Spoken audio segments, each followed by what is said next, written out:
But 11 to 10 is madness, and you think he's like 5-1, 5-1 for the Albert Bartlett as well, which is madness. Brutal.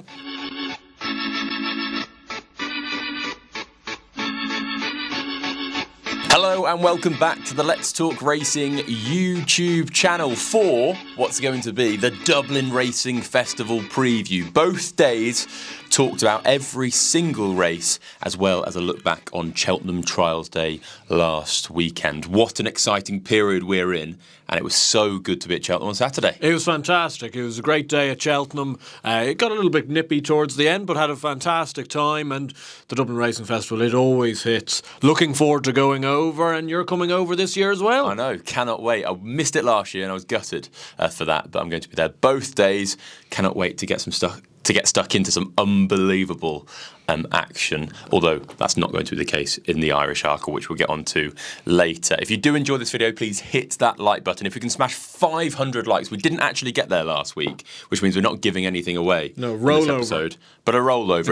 It's like the Euro Millions. It's a rollover. If this gets 500, we'll give something away, and it'll be cool. Do not worry. Also, the Cheltenham Festival's around the corner.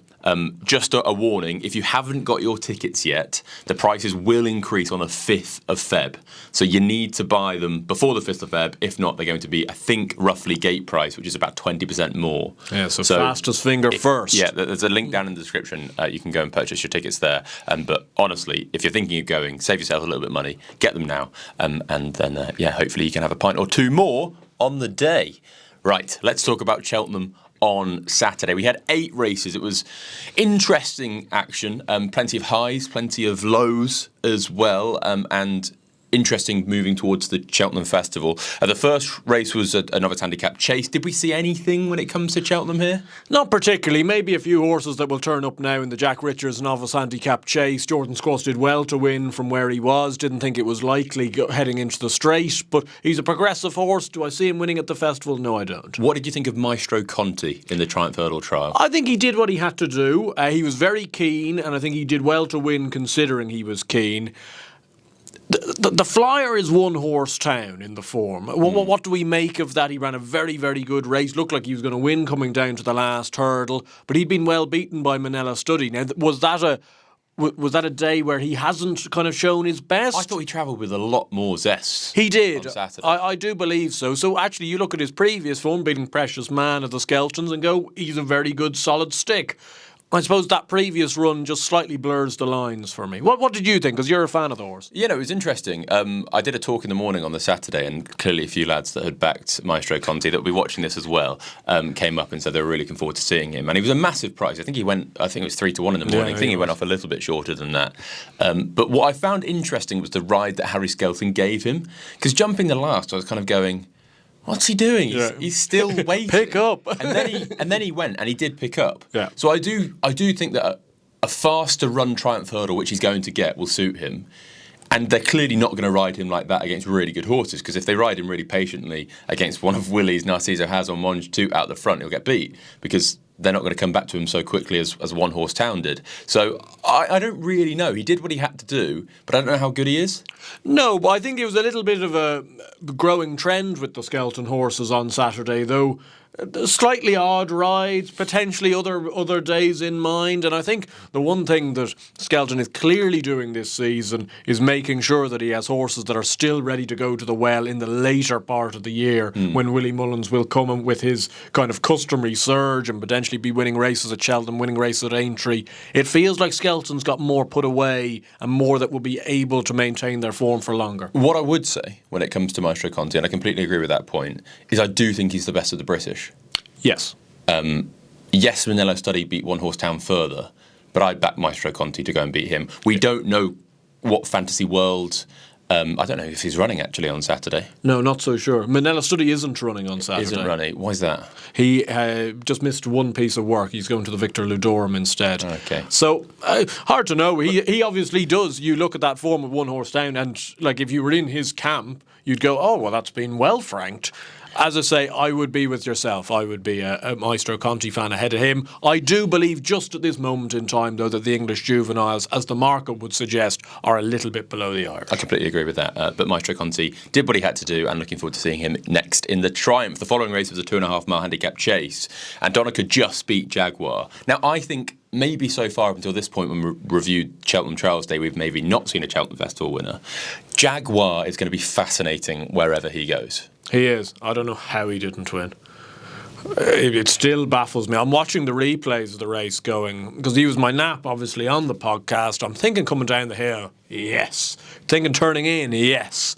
He just didn't get... Donica's seemingly the gamest horse the world has ever seen. Interesting, though, he's only gone up £3, Jaguar. Yeah. Do you run him in a plate or do you run him in an Ultima? Oh, either. I really wouldn't mind. Now, the thing he's got to have a huge chance. But in the preview before, we spoke about, JP McManus has got Factorfile and John Bond that are already being pointed towards the Ryanair. What's the point in having 3? I think Jaguar probably did. But I'm not saying they clearly wanted to win with him. I'm not saying that they don't. But if he couldn't win, it was almost the perfect run. Yes. Because he ran so well and was only put up 3. Where would you run him? I think... the thing I would have maybe taken out of Saturday is that I'd run him in the Ultima. Just maybe wants a little bit more of a trip these days. That being said, his Achilles heel sometimes is his jumping. There'll be more jumping in the Ultima, and he did win the plate last year very impressively. And is it harder to win the Ultima off top weight or near enough compared to the plate? Maybe so. I wouldn't know the numbers on that. I do believe, though, he's one of these horses. We're not telling people what they don't know. He'll go off a short enough price wherever he goes. I suspect he'll be favourite or joint favourite for either of those races. But he has to have a good chance. Massive chance. The cross country? Yeah, Favre de Champs was actually quite good. He seems to have kind of perked up a little bit with life. He must have a chance come Cheltenham in March. I don't think there's too many standouts for that race, really. I'm sure Stumptown will come back and will have a great chance. But no, he put himself in the picture. Grey Dawning cost me a lot of money. He was a big disappointment for me. Can we address the elephant in the room? Go on. He was ridden like a non-trier. Yeah, it was an odd ride, wasn't it? I get it in terms of they put out a few things before the race, which maybe as a backer of the horse we should have been taking more notice of. But there was a fair drift on him. There was a fair lot of money for Spillane Tower, and it looked like a race that was contrived for Spillane Tower to win. Dan Skelton afterwards said he missed the second last and that cost him the race. I think he was too far back even at that point, and he has absolutely loved the hill. Watching it from the last to the line, he definitely had more horse under him than we saw. It just seemed not dissimilar to maybe Maestro Conti. It was just we're just getting this run in to go on to the Gold Cup, and I get that in terms of it probably enhances his chances of being a fresher horse for the Gold Cup and stuff like that. It just didn't sit well with me. Out of all of them, out of every race on Saturday, it was the one that just didn't sit right. But what would have benefited them for not trying? But just the fact that they haven't given themselves a hard race. He has just kind of publicly schooled them around for 3 miles. He just never at any stage really tried to get into the race. The following race, Sergino broke down after the hurdle at the top of the hill, went wrong, got injured, and luckily it was luckily it's not obviously lucky, but he's got a pelvic injury, which means that it could have been worse. Yeah, that he could have been better. Hopefully, still going to be with us, which was at one point looking unlikely. He's going to be out for the season. It's a massive shame.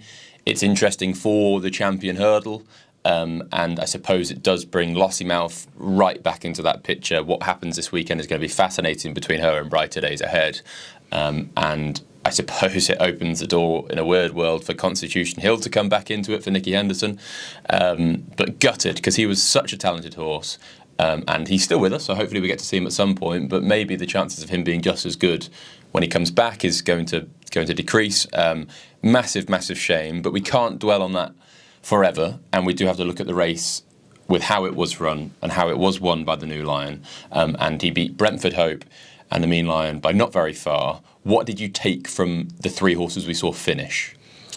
Not much, if I'm being honest. They went very sedate fractions. It was clear to me that the new line they were trying to give a kind of confidence-boosting run to, given he fell at Newcastle. You can see why. And I think Nico probably went out with the idea of, we've one horse to beat, let's just kind of put a pin on Harry Skelton and follow him round. As a result, it was kind of very falsely run. It ended up looking like he might even get beat going down to the last. He's obviously much better than that. I wouldn't say... other than the fact he's had a nice school round, he hasn't really enhanced his champion hurdle claims for me. He probably hasn't unenhanced them at the same time, but he's just the same. Obviously, what happened with Sergino happened with him, but if they'd gone really quick, I don't think it would have not suited him. No. I think it'd have only benefited him, and he's going to get that in a champion hurdle. Now, I'm not saying that I fancy him for a champion hurdle, because I don't. I think Lossiemouth will beat him, but... Well, I did think he enhanced his champion hurdle claims in the sense of it turned into a right sprint and he still won. Yeah, but he's beating Brentford Hope, who up until kind of a win back in lower waters the last day has been kind of a hit and miss this season. And Nemean Lyon, who was also a 2.5 miler. Of course, but you'd be expecting Nemean Lyon to go and beat Brentford Hope, and it did turn into a sprint. And I suppose the one question with the new line going into that is, was he quick enough? Because we didn't necessarily see it at Newcastle, because we didn't see what happened at the point after he fell. Whether beating those two horses, who have won races over 2 miles and decent races, I do think it made me more confident that an end-to-end gallop, he's got the speed to travel on it and pick up. Yeah, no, I'm not saying he's a non-starter in the champion hurdle by any stretch, because it's an open race now. You can certainly see the case for him. It's just I don't believe we learned really anything from Saturday alone. I suspect he's done more rigorous pieces of work. I loved Dan Skelton afterwards. I ran into the parade ring. Obviously, it was gutting with Sergino, and he was speaking to Matt Chapman and Stuart Machin from Racing TV, and on both accounts he said, and even before he spoke to Matt, he came up and I congratulated him and he said thanks, but he was like, no one wants that. No. And the first thing, even before he was interviewed, was, is he all right? Like, he was desperately trying to find out, and he said he doesn't want to win like that. He's a racing fan, and superstars come first, and he was just had all fingers crossed that he was going to be okay, and hopefully he is. The Cleve hurdle was interesting. Marchand 2 beat Impost Trois.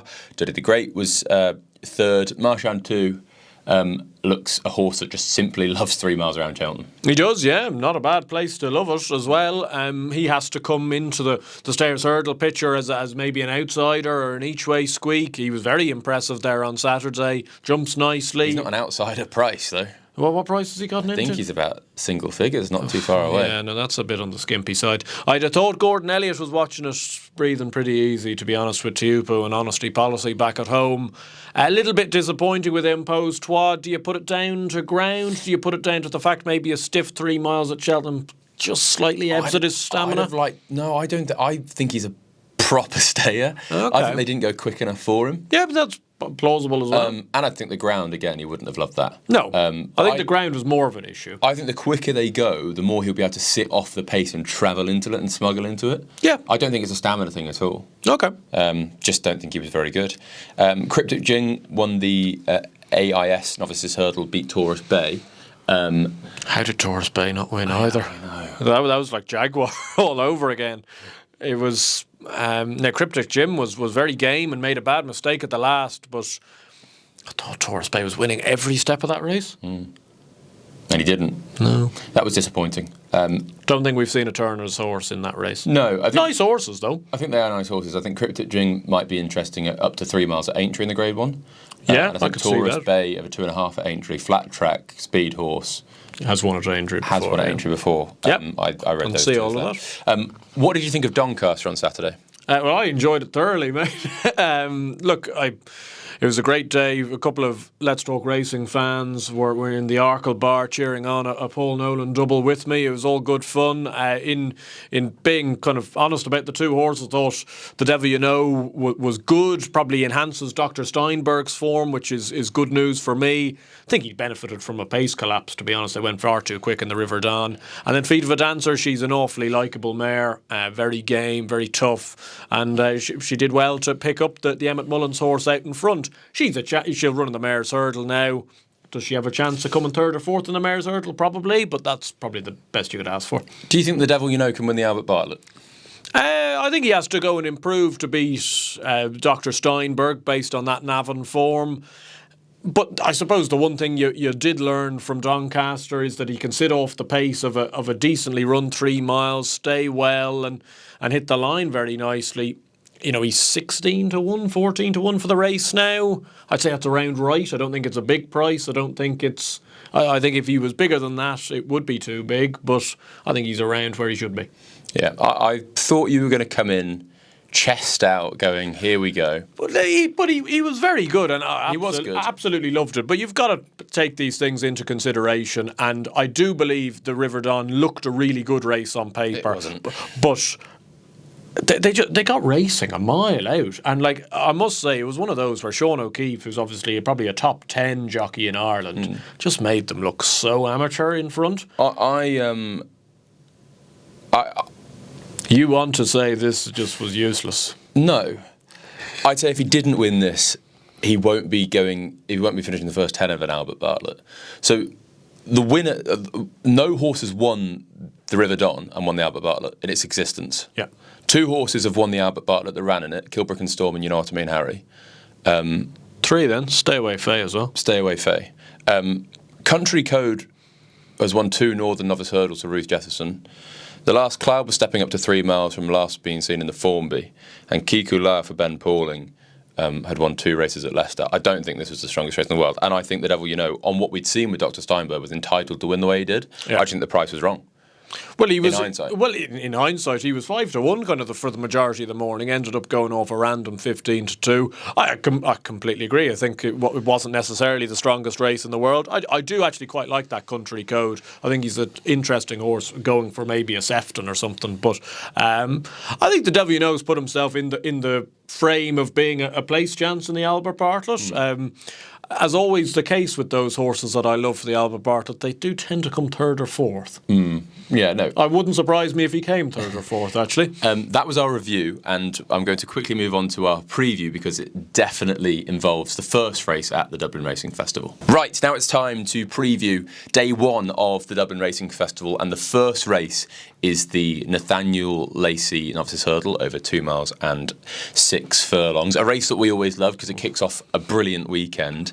And I suppose, picking up from where we were with the Devil You Know, the Dr. Steinberg is the 11 to 10 favourite for the Nathaniel Lacey, and I understand he's got a massive chance of winning. I understand that he's got a big chance of winning the Albert Bartlett, but I think the price that he is for both is utterly ridiculous. Completely, yeah.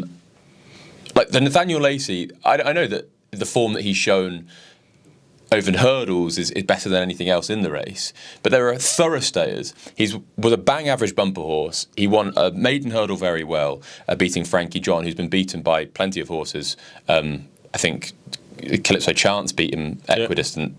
And then, yes, he's beaten the Devil You Know. I think Covenus was back in 3rd that day, but he's beaten 3 rivals on that occasion. And I'm not saying I don't think he's going to win, because I think he's the right favourite. But 11 to 10 is madness, and you think he's like 5 to 1 for the Albert Bartlett as well, which is madness. Brutal. I think he's a worthy 8 to 1 favourite for an Albert Bartlett, and I think he should be probably 2 to 1, 5 to 2 here.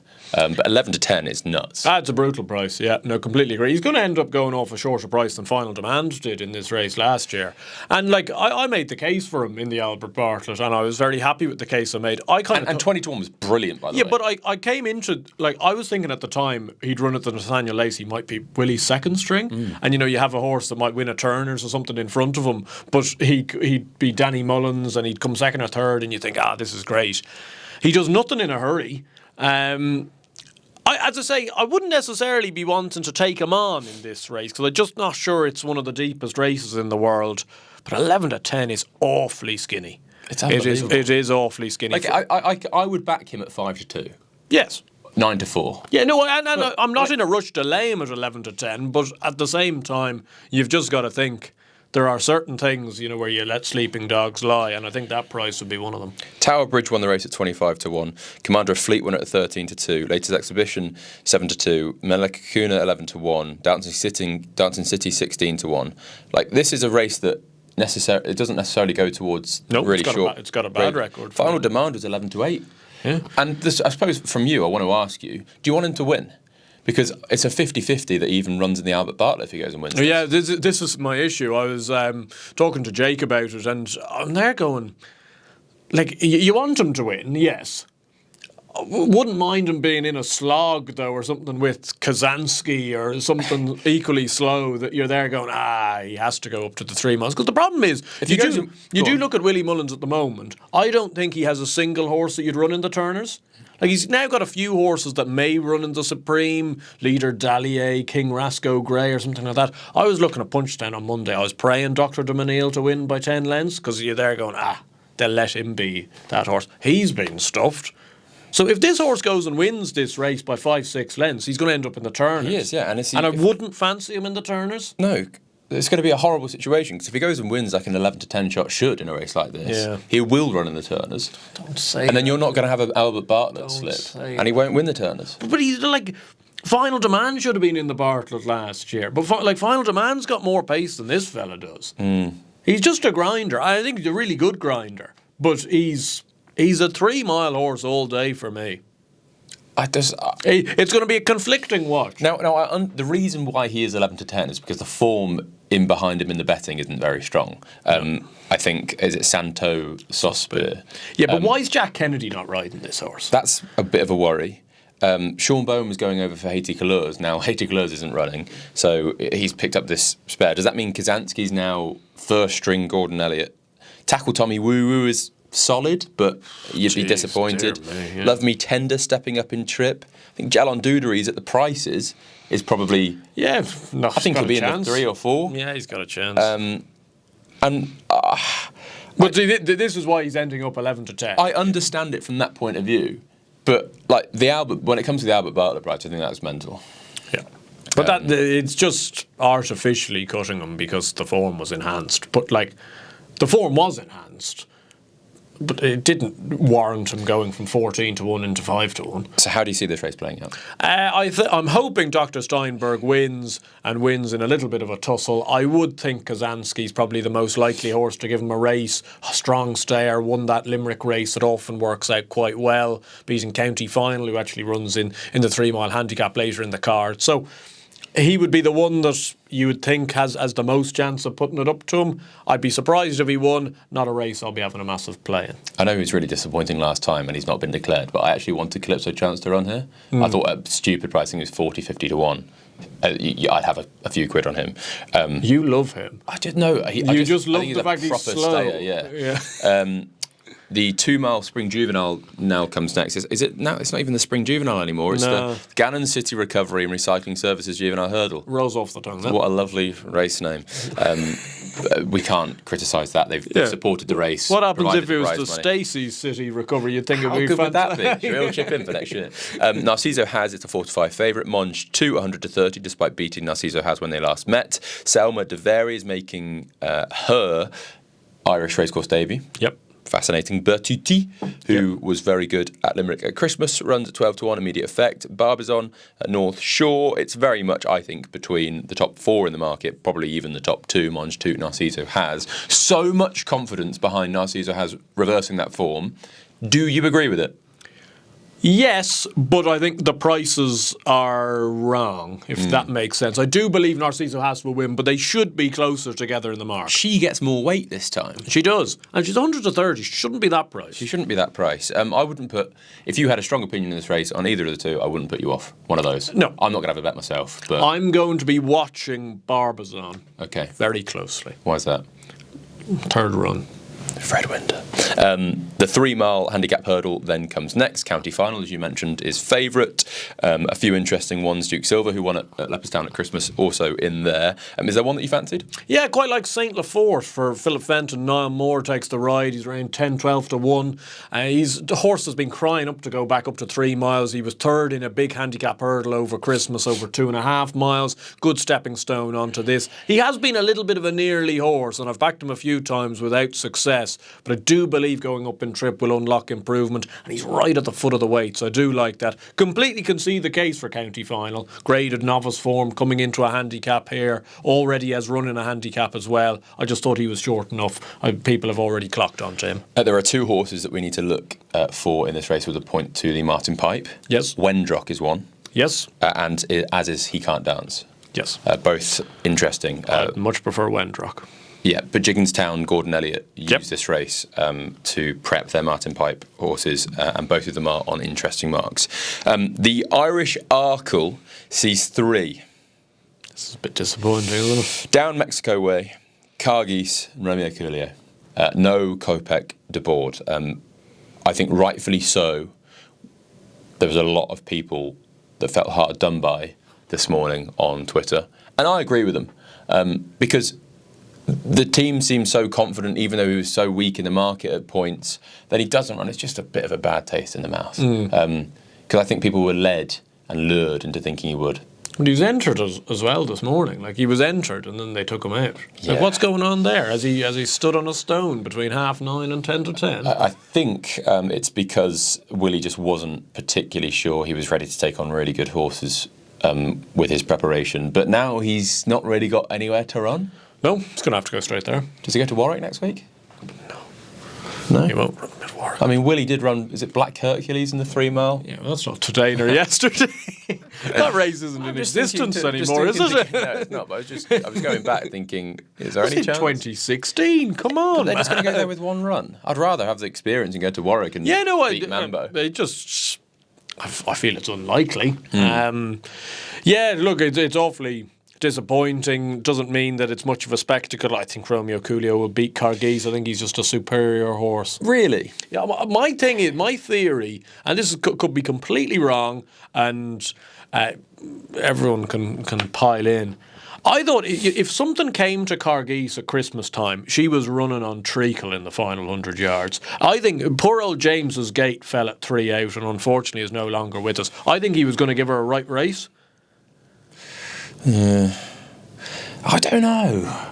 I think Over 2, he scrambled in against yeah, Irish but I Panther. think 2-1 at Leopardstown on this type of ground, which is going to be still soft because there's still rain around. I don't think she'll almost stay. Like I think she's so fast. She is so fast. And but look at the form of last year of the hurdles, say. The county hurdle, she beat Andawi, Absurd, Ethical Diamond, and then on the run after that, she was six lengths behind Stateman. Do you think Romeo Coolio could have done that over hurdles? Don't know, just over 2 miles. Yeah. The ground is going to be testing, which is going to be in her favour. Sorry, in his favour. It's very interesting to see how the race is run. They went on with Cargis last day at Christmas. Now, that was maybe because it was a beginner's chase, just get out of harm's way. I'd be interested. I'd be more in her favour if she sat and stalked Romeo Coolio and almost tried to do him for pace down to the last. I think that's how she gets him beat. I'm going to back her. Okay. To beat him. That might sound mad. I might be in the tent for that one, I think. but over 2 miles, I just felt that, I don't know, he will be hitting the line harder than her.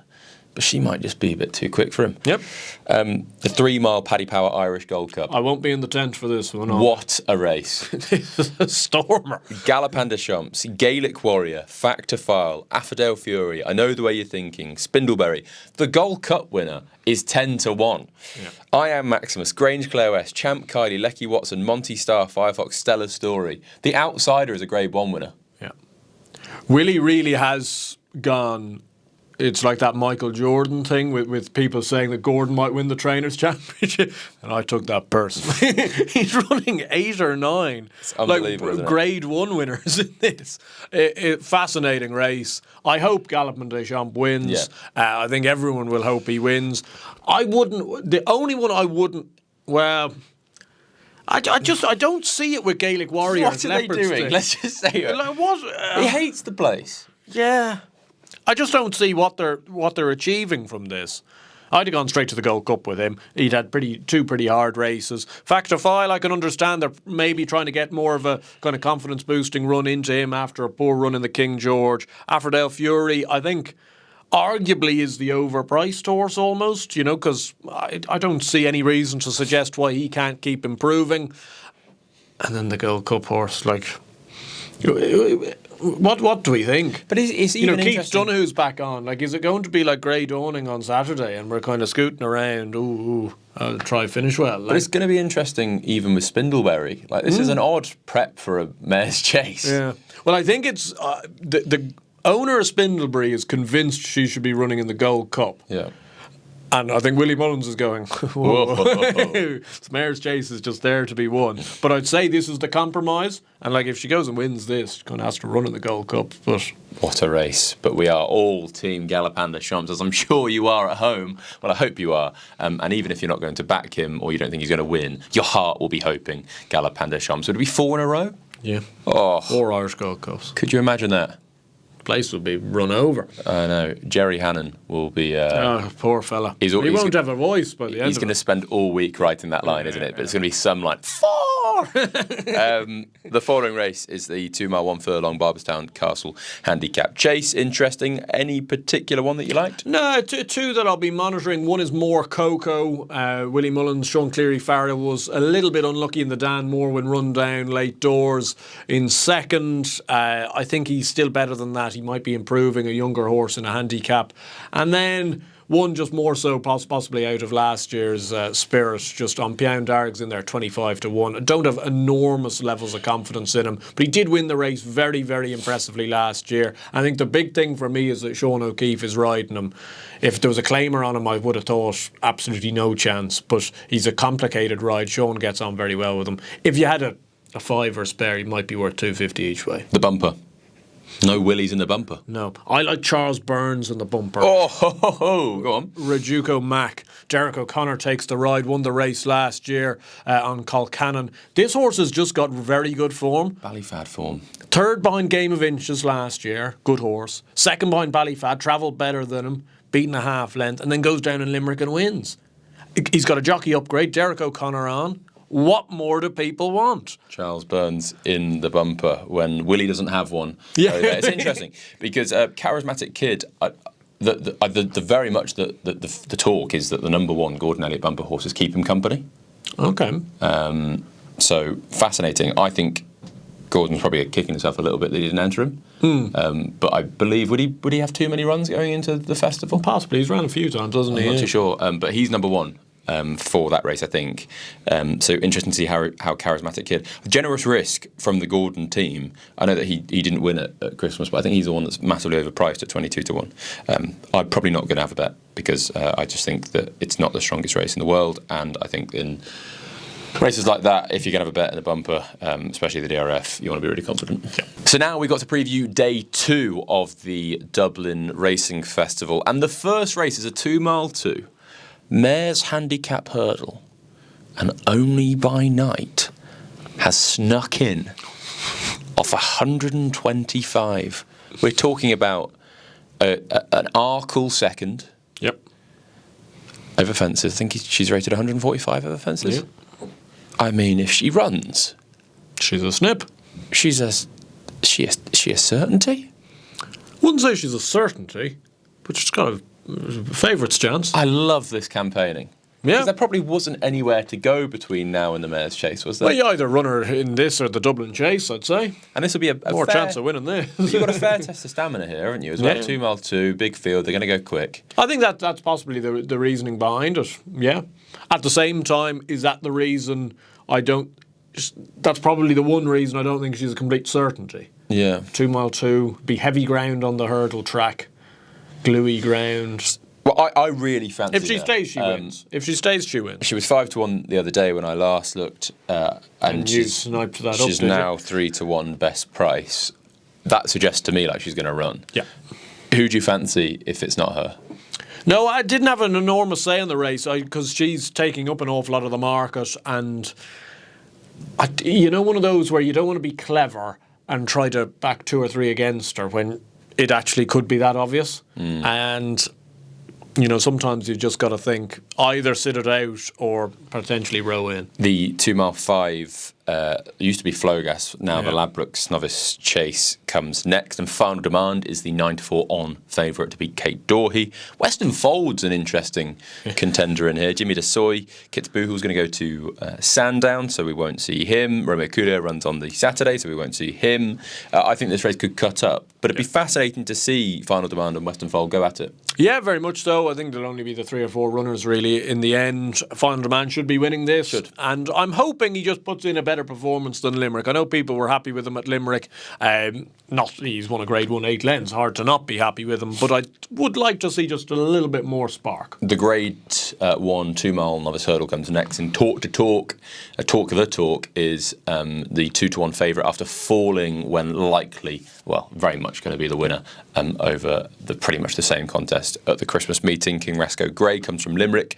Beat Sheffield Diplomacy that day. That's had a form boost. Ballyfad was good in the maiden hurdle. At Leopardstown, the Reverend, Davy Crockett, Le Divinum Font, Noel Kairos. But this is going to be a very informative race. Yeah, very good race this. Talk to Talk, not one for me at the price he is. I think I'd be very happy taking him on with the two horses, King Rasco Grey and Ballyfad. Hard to split them. I think I'm actually just about going to side with King Rasco Grey. I know that's going against my Ballyfad propaganda. Just feel he's the lurker, the Willie Mullins horses. He's impressive down at Limerick, a race that's worked out quite well. This Talk to Talk, he just can't jump. And yet he was still there going to pass Scarlet Hustle at the last. He's an incredibly talented horse, but he just doesn't learn. I really like him. Because I think the jumping can't get much worse. No. Surely the only thing he's been doing between now and then. He could easily win this race. I'd give him no chance in the Supreme. Absolutely no chance. Interesting. I think that he could go and win this, and I think I'm going to back him to do that. The 2-mile 1 furlong Ladbrokes Dublin Chase then comes Madgeborough. How is Madgeborough favourite? I don't know.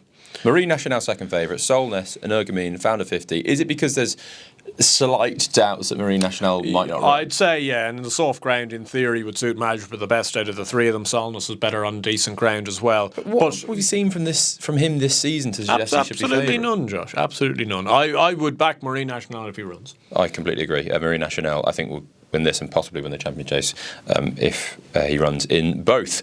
Then we have the 2-mile 5 furlong handicap chase, a very interesting contest. We've got interesting connections, haven't we? At the top of this, we've got how do you say? Buchelbucht for Ted Walsh and JB McManus, and we've got Kim Rock for Ronnie Bartlett and Joseph O'Brien. Back Me or Sack Me, Emmett Mullins, Paul Byrne. Interesting. Yeah, very interesting race. There's not going to back any of them, though. I'm going to back Kinturk Kalanisi. Correct. He's back one last time. Going to the well after his third in the Paddy Power, back down to 2-mile 5. Make or break stuff, this. Heart or head? Both on this occasion. 2-mile Irish champion hurdle comes next, and it's Lossiemouth versus Brighter Days Ahead. Amsterdam in there as well. El Fabiolo, Ballyburn. These are all obviously entries. Poniros in there too. We're probably not going to get all of them, but it looks like it's going to be a very decent field. And who's going to win? Lossiemouth is going to win. I agree.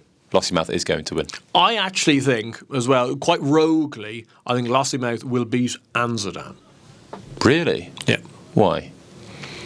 I just have a feeling Amsterdam still is a very good horse. And this ground will suit him. Don't know. Just have an inkling.